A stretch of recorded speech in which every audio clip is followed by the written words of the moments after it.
আপনি নির্যাতন করেছেন, গ্রেপ্তার করেছেন, আল্লাহ ছাড়া এবং আপনি ছাড়া কেউ জানে না। এটাই মনে করি আপনার এই অত্যাচার নির্যাতনে ছাত্রছাত্রীরা তারা কিন্তু রেহাই পায় নাই। এটা কি নারীর ক্ষমতায়ন? তাদের অধিকার চেয়েছিল, গুলি করে বের হবেন আপনি। তারা স্লোগান দিয়েছিল, গুলি করে বের হবেন আপনি। শিশুরা তারা কি করেছিল? আপনার এই হানাদার বাইরে এই শিশুদেরকে হত্যা করেছে।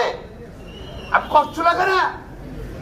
মুখ্যমন্ত্রী মোস্তাক আহমেদ মরম শেখ মুজিবুর রহমানকে হত্যা করে ক্ষমতা এসেছিল এবং আপনার ছোট ভাইকে হত্যা করেছিল।